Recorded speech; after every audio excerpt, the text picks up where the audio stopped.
Ever notice how an avoidant partner bolts when things get too real, only to pop back into your life out of nowhere? They leave you in the cold, then suddenly they're back, acting like nothing happened. It's confusing, it's painful, and you're left wondering, why did they come back, and will they stay this time?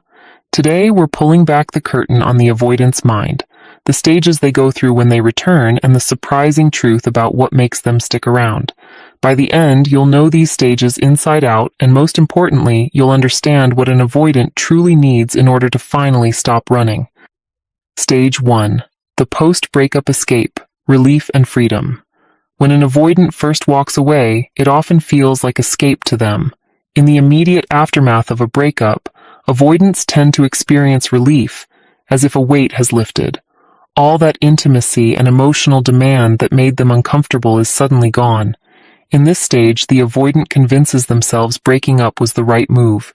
They dive into distractions to reaffirm their freedom, throwing themselves into work or hobbies, rebounding or casual dating, or even vanishing for a while, maybe traveling or going off-grid.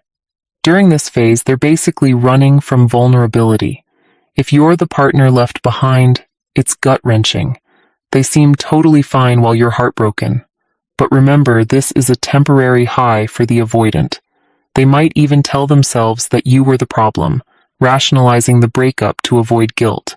What's really happening here is classic deactivation, the avoidance defense mechanism. After too much closeness, their system deactivates their attachment needs, numbing out and distancing as a form of self-protection. They're not ready to face the emotions of loss, so stage 1 is all about avoiding those emotions. They may appear cold or indifferent, but underneath they've simply shut the door on the pain, for now. Stage 2, the absence and nostalgia, when distance makes the heart grow fonder. After enough time and space, something interesting happens. The absence of you starts to get to them. This is stage 2, where nostalgia kicks in, often hard. Once the avoidant has had their fill of freedom and distractions, the reality of life without you settles in. And here's the twist. An avoidant can actually begin to miss you a lot, sometimes more intensely than you'd expect. Psychologists have observed that avoidants often idealize their ex-partners once they're gone. The book Attached describes how an avoidant will wake up long after the relationship has gone stale, having forgotten all those negative things that annoyed them, and reminiscing longingly about their long-lost love. In other words, once you're not around, they forget the bad and remember the good. There's even a term for this, the phantom ex phenomenon. Avoidants are free to long for an ex once that person is unavailable, out of contact, because now there's no actual interaction to trigger their fears. They can safely daydream about you without dealing with real vulnerability. Timing is key here. Avoidants often take longer to feel this nostalgia than others do. Research indicates that dismissive avoidant exes, when they do come back, tend to do so several months down the line, on average around 5 to 7 months after a breakup. So while you might have been grieving right away, the avoidant could be months behind you in processing the loss. Crucially, it's only when they feel safe, meaning you're not chasing them, that this longing fully unfolds. Avoidants return on their own terms, often when they feel their independence isn't at risk. The less you push, the more their mind is free to wander back to you. By giving them space, you become safe to miss. Now we enter the pivotal stage 3, the reach out. After stewing in nostalgia for a while, an avoidant ex will often make a tentative move to reconnect. But they'll do it carefully, like a toe dipping back into the pool to test the temperature. You might get a totally casual text out of the blue. Hey, saw something today that reminded me of you. Hope you're doing well. Why so cautious? Because even though they miss you, they're still afraid of rejection or intense emotion. They want to know if you're open to them, but they don't want to plunge into a heavy conversation. So their contact will likely be low pressure. They might accidentally like one of your posts, or text about something trivial. It's a probe. At this stage, tone is everything. An avoidant is hypersensitive to pressure. If you respond with a huge outpouring of feelings or demands to explain themselves, it might spook them and they'll retreat again. But if you keep it light and positive, it signals safety. The avoidant is essentially saying, "Is it safe to come closer?" Think of this phase as the delicate dance. By meeting them with friendliness, but not overwhelming them, you increase the chances that they'll keep coming closer. Behind the scenes, what makes an avoidant decide to reach out now is often that they've finally processed their emotions to a point where the fear of loss overtook the fear of intimacy. If stage 3 goes well, you'll move into stage 4, the actual reconnection. This is the reunion phase, and it can feel amazing for both of you at first. In fact, it often resembles a honeymoon 2.0. The avoidant, who was distant and cool before, now appears warm, attentive, even passionate again. What's happening here psychologically is that the avoidant's attachment system has flipped back on. Earlier, they deactivated and shut down their attachment needs. Now, having received signs of safety, they've reactivated those feelings. They're remembering why they cared about you in the first place. However, it's important to navigate this stage carefully. Two things are true at once. 1, the feelings are real. The avoidant genuinely feels affection and even love in these moments of closeness. 2, the underlying avoidant tendencies haven't vanished overnight. The fears that caused them to pull away in the past can resurface as soon as the relationship deepens again. A common mistake here is to rush back to the old patterns. If you're someone with anxious attachment, you might feel so happy to have them back that you inadvertently slip into over-texting, seeking commitment guarantees, or bringing up past issues too fast. From the avoidance perspective, these moves can start to recreate the exact pressure that scared them before. Stage 5, the crucial crossroad. Will they stay or retreat? Here's where the rubber meets the road.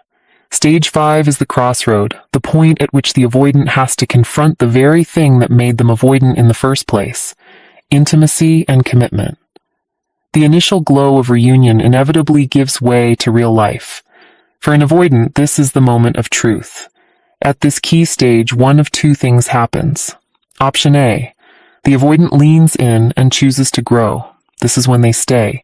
It means they've decided to face their fear of vulnerability because being with you is worth it. Often this comes when an avoidant feels a deep sense of safety and acceptance with their partner. An avoidant who reaches this point might not announce it with fanfare, but you'll notice their actions. They communicate more openly, they stick around during tough conversations, and they make an effort to meet your needs halfway. Option B: the avoidant gets cold feet and withdraws again. Unfortunately, this can happen if their fears outweigh their sense of safety. If something triggers them, they might start to deactivate once more.